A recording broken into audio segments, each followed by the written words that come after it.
practice blade to practice blade, Husam knew the disciplined and varied clang of metal against metal. Blunted steel against blunted steel stood in place of the wooden swords of his childhood. He had been drawn by it, but as opposed to being a participant, he stood as a spectator, among castle servants and soldiers, in Lord Efrain's capital city of High-Rain. High-Rain was a nation among the trees. It was the trees.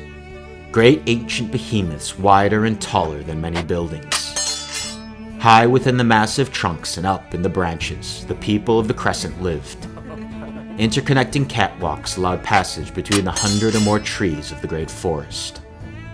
The wide, stretching branches were mostly bare in the winter season, but still impressive for their sheer size.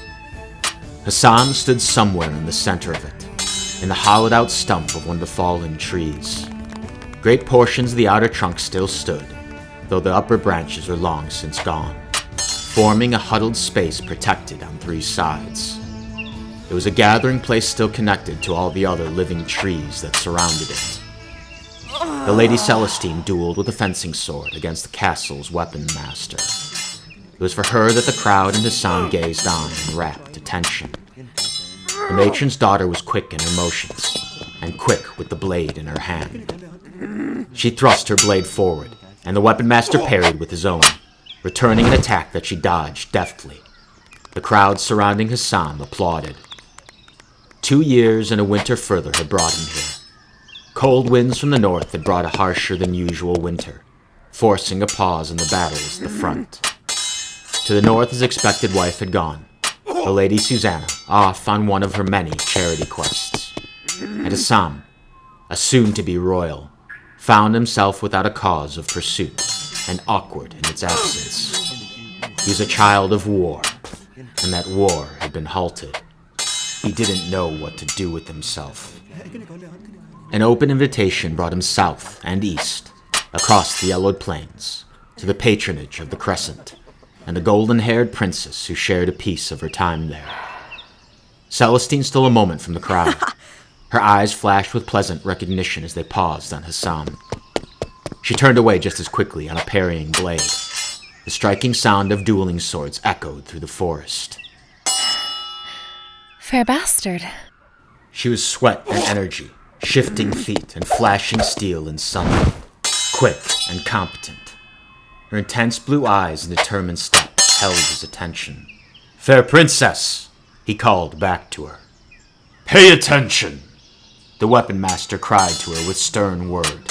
He struck his sword out against her, and she dodged it. "We can talk later," he cried to her. She scoffed as if the notion was a given, softened by the flash of a thoughtful grin. She parried and twirled under the light of the sun. Husam forced his eyes from her and paid greater attention to the exchange of swords. The weapon master did not press his steps so hard on a forward thrust. His hand dithered a moment before a flashing side slash. High-Rain's weapon master was holding back. Did Celestine see it? He wondered as he watched her fight. The weapon master lunged at her, and she stepped back in equal distance. Celestine leveraged quickly with her back foot, lunging forward. The old man rose his blade to parry, and she flicked it away in one clean motion. The blunted tip of her blade pressed forward, finding its intended destination, the leather-armored chest of her adversary. I believe you are dead, sir, she said. The weapon master turned his attention down to where the point of contact had been made, and a smile came to his face, followed by an acknowledging nod. "Well done." The crowd around Husam applauded loudly as he looked down. Celestine was not smiling as she sheathed her sword with labored breath. There even seemed to be a touch of annoyance as she turned her head away from the circle, as if seeking some kind of escape. Perhaps sensing his eyes on her head turned to face him suddenly through the crowd. Husam pulled his away with a start. His thoughts ran like a defensive burst to the Lady Susanna, tending to the poor and sick in a land seemingly so far away from his. A touch of embarrassment bloomed in his chest at the reaction. What matter did it make? Why was he acting like a child so suddenly? The young man turned defiantly to meet her eyes.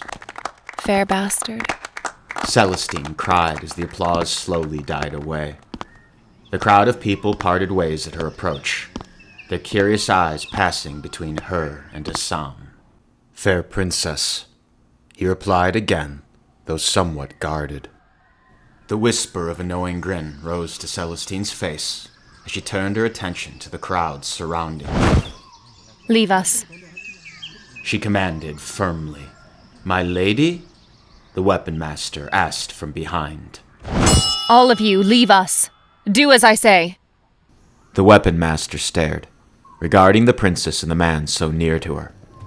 He nodded after a moment's resistance, stalking away from the circle. The crowd of servants and lesser nobles followed some steps behind him. After a time, the space of the felled tree was emptied. Only her and Husam remained behind. The half-royal son turned his gaze around the empty space pensively. Every one of those people had to suspect that there was something more meaningful going on than just a conversation. He knew that Celestine was too shrewd herself to miss that point. She didn't care, and that made Husam wonder why. How are you? And the Lady Susanna? Betrothed. Celestine nodded. And here you are without her. Husam let his eyes wander about the empty dueling grounds, suddenly aware of the absence of the royal prince who was supposed to matter to her. "Where's gallant Lord Efrain? Have you gotten into some kind of argument?" She paced back and forth uneasily. Celestine turned her head to the castle with a frustrated sigh, and turned back to him. We've been getting into many kinds of arguments, She said plainly. My mother demands that we still be a match. "I hadn't heard," Husam said solemnly. Celestine threw those words away with a harried scoff. The typical gracefulness in her movements seemed strangely stunted in this moment that Husam stood in. Something was wrong. The woman drew her blade and cast it at his feet. It fell to the ground with a loud and resonant clang. Come, duel me. Give me no quarter, unlike Efrain's ass of a weapons master. Husam stared down at it a moment. Small, agile, deadly, and nothing like the tools of soldiering that he was accustomed to. Again he thought of Susanna, and a great resistance grew within him to lift it from the ground. The young man shook his head. "That is not the kind of weapon that I use." She hesitated. Again her head turned to the castle in the distance, and back towards him. Fiery frustration rose into her eyes. She stormed forward, lifting her blade from the ground and walking back. Then use the sword and shield you came with. "The Lady Susanna," he began. Is pretty, sweet, and kind, and she bores you to oblivion's gate, and don't try to tell me otherwise. If you really don't want to do this, I'm not stopping you. The matron's daughter turned to face him. Still covered in the sweat from the duel, those blue, steely eyes burning hotter than he'd ever seen. Her eyes remained fixed on him, perhaps for longer than they should have. Long enough for him to feel awkward in it. Something was off about the stare, though. The eyes wandered about him, looking almost on the edge of tears. There was less confidence in them than he was accustomed to. Husam stood confused. Why was she acting like this? He gazed at the naked blade held in Celestine's hand, his heart beating so loudly in his chest that he feared she may hear it. He raised his eyes to the catwalk behind her, and turned his head behind to the same one that had brought him here. He saw the two escapes for him, and he knew that he should take him. But he could not force his feet to move. In his mind he reflected on the Lady Celestine's words, feeling a whisper of truth. Still he could not draw his sword, or even say a word of reply. Celestine dashed forth at him, quick as lightning. The flat of her blade struck hard against his shoulder. Tell me the truth, She commanded. Husam grimaced. He stood only in travel clothes, his sword at his side, and his shield at his back. The strike had stung. He clung to Susanna in his mind, but his heart wasn't in it. She dashed forth again and slapped him with the flat of her blade. Where is that warrior? She commanded again, but the tone sounded different somehow. There was a straining edge to it. Has he been lost with the promise of wealth and binding? Husam stood his ground. Her words had stung more than the blade. The past flashed in his mind. Her and Lord Efrain had always seemed so happy together. What was she doing here? What was he doing here?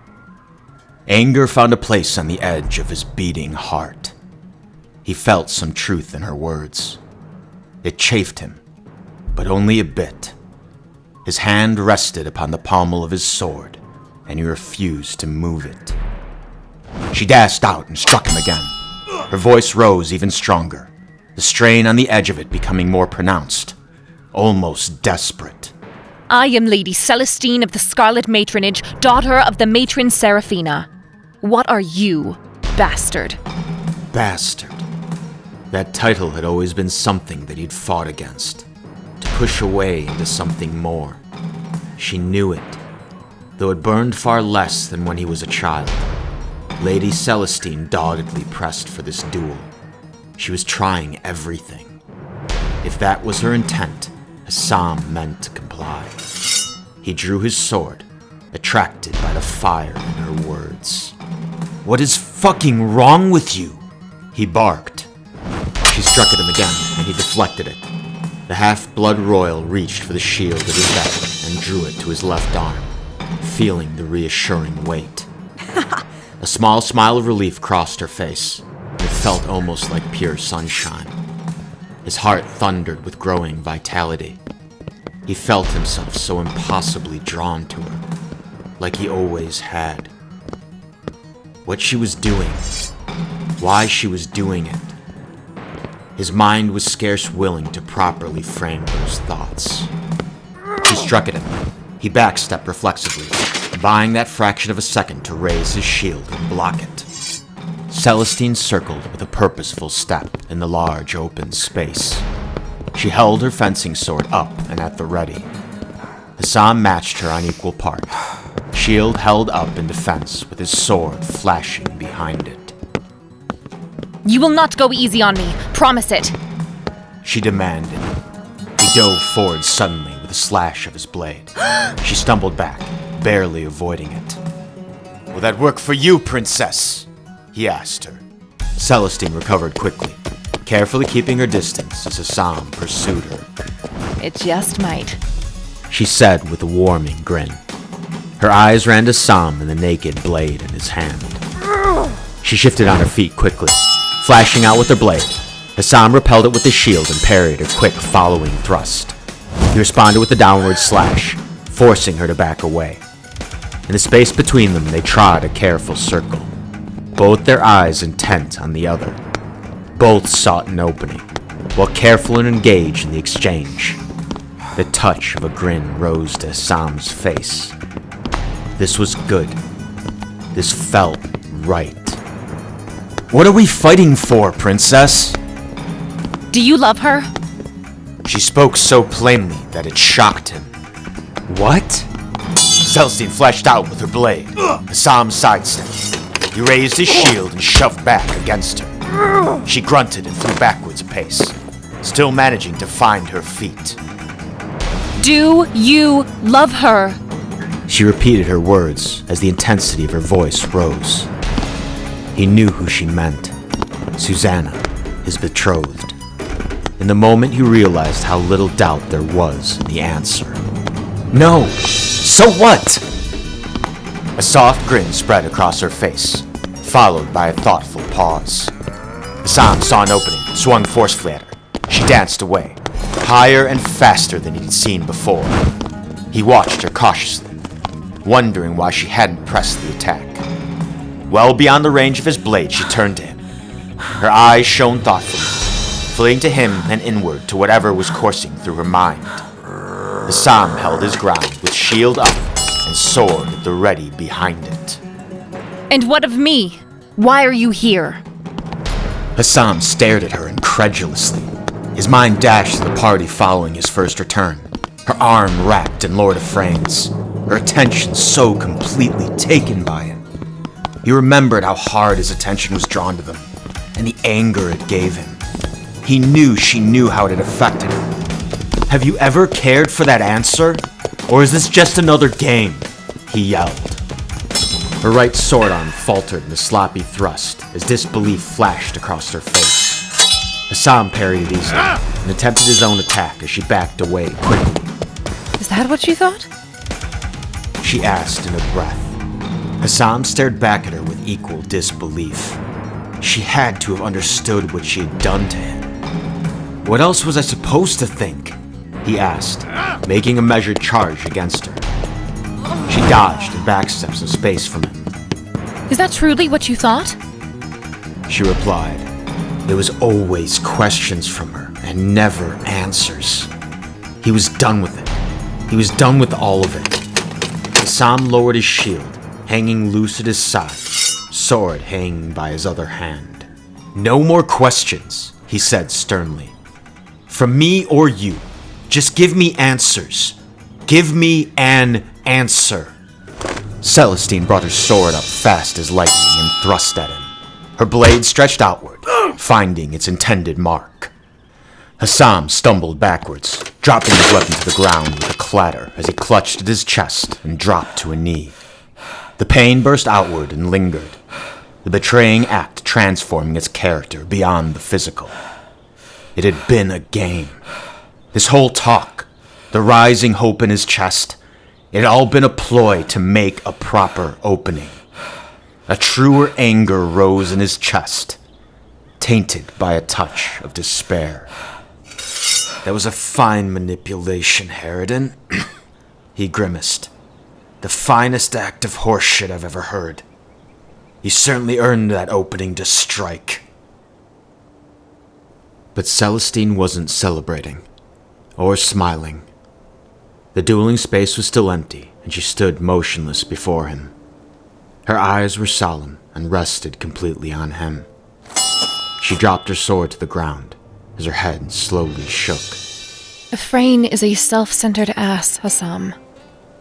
And I never cared for him. Not once. She began. I've lived my entire life for my family and my mother. I've never had very many real choices. Only duties that I followed. It was never a game. Not one I played, at least. It was spoken in a tone that startled Husam, as that burning azure pride diminished in her eyes. The half-blood royal heard and saw something from her that was so foreign it felt difficult to believe. Vulnerability. This wasn't a game either, she said, hesitantly. He stared at her cautiously for a long while. His heart was thundering again, the pain from the thrust of Celestine's practice sword already feeling like a distant memory. Husam cast his shield to the ground as he slowly stood up. Then what is this now? What was all of it over the years? You have to know I care about you. How long I've cared about you, he said. She approached him slowly, drawing in close, and he let her. Her hand fell to his chest and rose to cradle his face softly. She stared deep into his eyes and laughed tenderly. I didn't, you idiot. You never told me once. Her eyes were soft and open, almost pleading. The hand rubbing on the side of his face was warm and reassuring. He didn't want to look away, and he didn't. Still, the hint of disquiet tugged at his mind. A flicker of Susanna, and the best that his father could offer him rose with that sensation. He thought of his past, and the brief times he had shared with the better woman in front of him. He had known what he had wanted, but never what she had wanted. Not with certainty. You didn't either, he argued. but not with any real force or anger behind it. She laughed like shining rainfall, her eyes tearing. We're both idiots then. With those words, every thought of Susanna was banished from his mind. Husam lifted his hand to her face, staring deep into the softest, proudest eyes that searched his. He wondered if this could be real. Even as the most perfect evidence seemed to stare back at him, that throbbing doubt and fear persisted. Could this not be a dream? Could things really be so perfect? He grinned warmly at her as his heart continued to thunder, and she did the same. I've loved you, Celestine, since the first time I met you. I didn't know it then, but I do now. They pressed in close to each other and kissed. As her warmth pressed into his and back, that fear fell away. She was beautiful, and he was beautiful to her. In the open space of that dueling yard, Husam didn't know or care who might see them, or what they might do.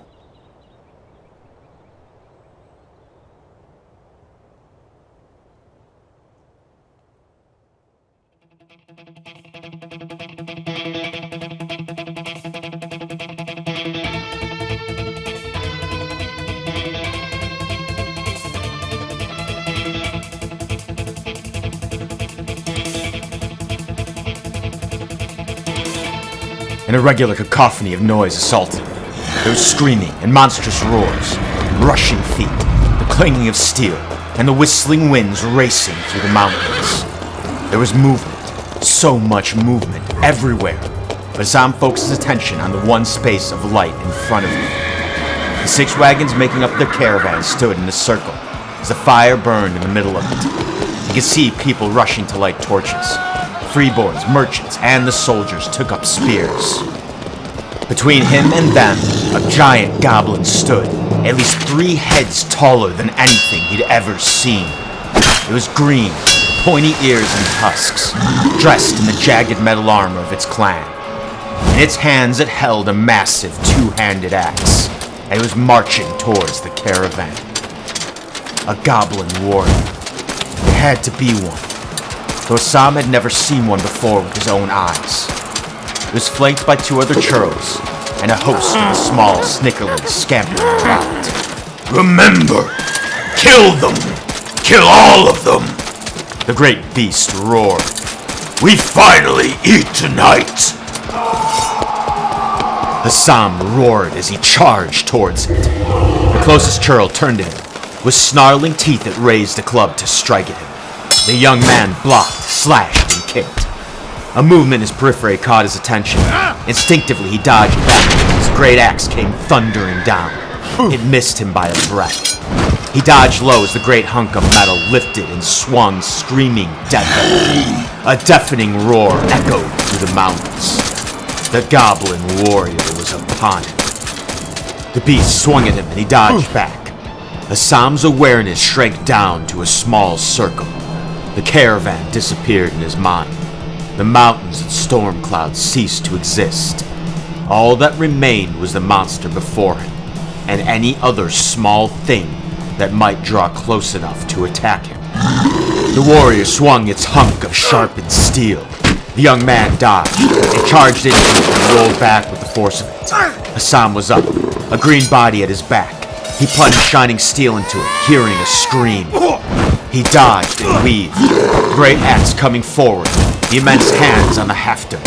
He struck it. The monster groaned, cleaver swinging at his back. Husam turned and blocked the attack as it clanged off his shield. He followed with a third kick to the churl who came at him. Streaming steel from where he had turned, he dashed to his side as the goblin warrior's axe missed, cleaving the lesser goblin down to its midriff. Blood soaked the graveled sand. There was no time for thought, only instinct and reflex. His body was vibrating energy, too caught in the moment to even feel fear.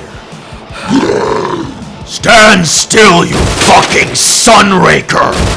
The goblin warrior roared in frustration. Against all sense, the shadow of a grin came into his face. In the moment, he was lightning, he was thunder, he was fire. Someone from the caravan saw an opening. A flashing spear shot forward, finding soft flesh. The goblin warrior scoffed, snorted, and turned with his massive axe, swinging to shatter the shaft and charging against the new attacker. A man screamed as Husam pursued.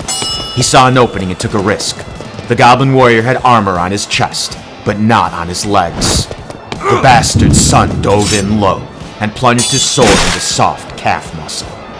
The goblin warrior let out a roar so loud to be almost deafening. It echoed through the corridor of mountains, fell backwards, turning to Husam and striking him with its elbow. His armor took the worst of the blow, but the sheer weight of the beast behind it sent him to the ground. The wind was knocked out of him as his head rang. The two of them lay practically beside each other. The monster grasped at him as arrows started to fly into it. The giant goblin seemed to just shrug them off. Its eyes remained murderously fixed on the half-royal man. With its other hand it swung the great axe raggedly. Husam blocked it with his shield as it dented and splintered in a hard, cracking moan. "Die, you sun-skinned bastard!" It growled at him. "To oblivion, you green-skinned fuck!" He yelled defiantly back. Husam plunged his sword into the arm that held him. The goblin warrior roared. The grip on the half-royal loosened as he pulled back and found his feet. Two spears plunged into the goblin warrior from the caravan guards. The monster made one last effort to swing at Husam, but he dodged the now slow-moving axe.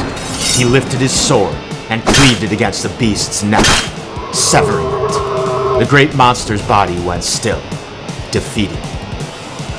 "Isn't that why he's got a fucking reputation?"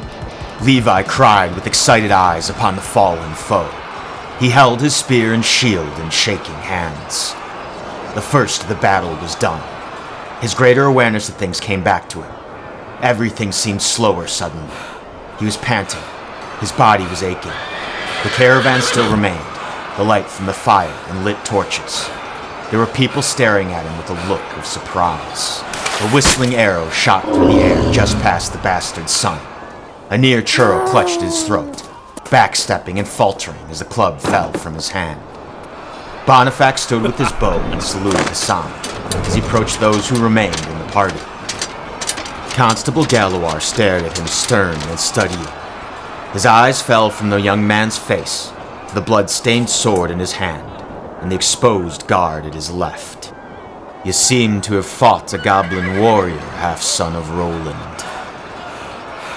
"For the first time in my life," Husam said between pants of breath. The crook of a grin rose to the man's face. "And how was it?" "Definitely not like fighting a churl," he replied.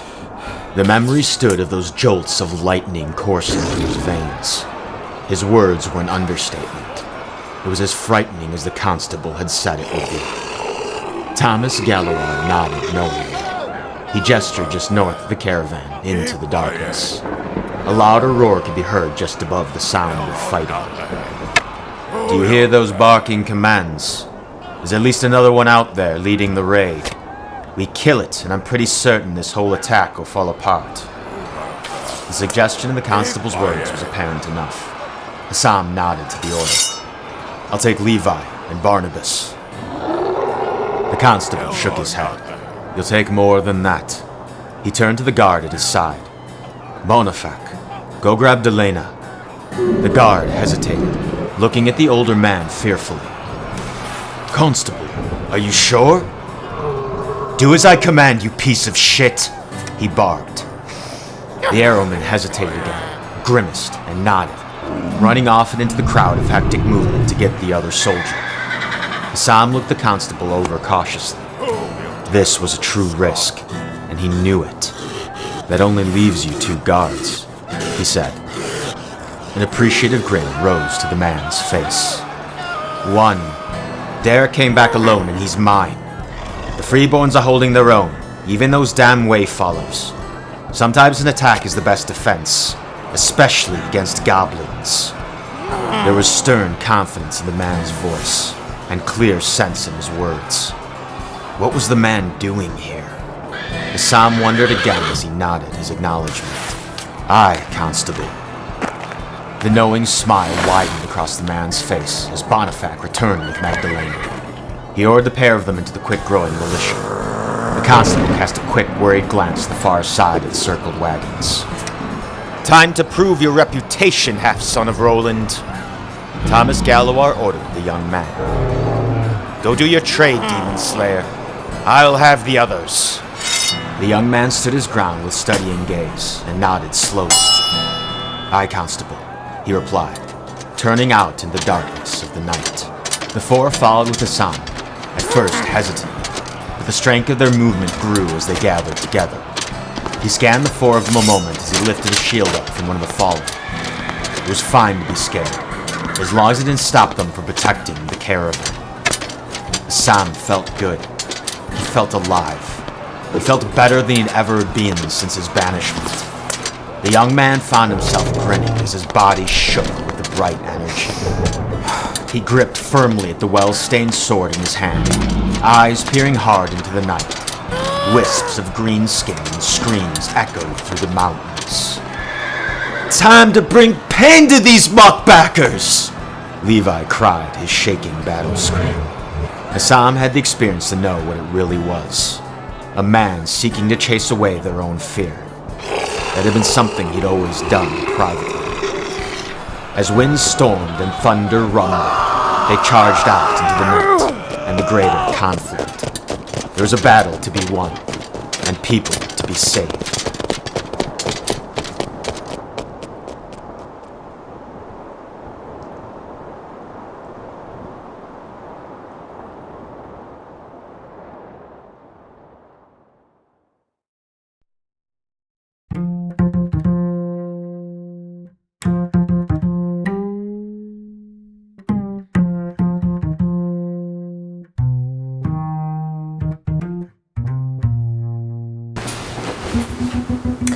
Oh, to those great climax scenes of battle. And love too. I mean, those are the big parts. Like seeing, there's a certain juxtaposition between, the two scenes here, where you have like this intensely romantic scene and this, intense battle scene, which, some people see when they, when I showed them like the video before like coming into these end credit things, were like, wow, that's kind of dramatic shifts. And I'm like, yeah, but if you take it in the whole part of the story itself, like it makes more sense. It feels more cohesive in that end. But I got to cut them into slices for, YouTube algorithm and what have you and all of that. So the thing about like the duel scene between Celestine and Husam was the first couple drafts that I gave to the people to read were like the impression that they got of Celestine was completely opposite of what I was going for. It's like she kind of comes off like a bitch, and I'm like, oh, but I mean like, and then I'd be like, but there's this underneath, and like there's this suggestive, and blah blah blah blah blah, and they'd be like, yeah, I didn't pick up on any of that. And I'm just like, like, it's like, and so like, for me, it's just funny, like, it's so cheesy. I mean, don't get me wrong, like, I do have my romantic tendencies. I couldn't write these things if I didn't have them. But like, when I was like doing the sound integration for this stuff, when I was doing the video editing, and I'm just like listening to these lines, I was just like, oh my God, like, all right, I'm going with this, why not? And, but what's funny is that, when I gave it to, other people, when they saw those things, they liked it more. Like, it took me like 3 times to be like, 3 different takes on the fight scene where I was adding in more like internal monologue for Husam, giving more stage movements for Celestine. That closing line that Celestine says, I never loved him, yada, yada, yada, where she talks about Efrain, that totally didn't exist in the first draft. And, whereas, I thought it was just like, yeah, it's a little bit over the top and cheesy and whatever. I've given it to other people and they liked it, so I kept it, and that's kind of what happened with that. I hope you enjoyed this, and I hope you're enjoying my videos so far. If you've made it to see episode 4 here, I'd like to think that I'm doing something right. And if that is the case, please like, comment, subscribe. Check me out on Instagram at Pablo Americanus at Instagram. I have a bunch of added information about the effort that kind of goes into getting the different artists, and and also some added stuff, like if you want a clear shot of the maps and some of the banners and flags and everything else of the different countries. All of that stuff's getting there, and I'm slowly adding more things to it. And that, I think, covers everything else up. I hope you've gotten enough information on the artists. Please hook them up. They really do help to make this whole project a reality, and I really do I appreciate them. I appreciate this work, and I appreciate you, really. And so I think that's really all I got. And to that end, salute.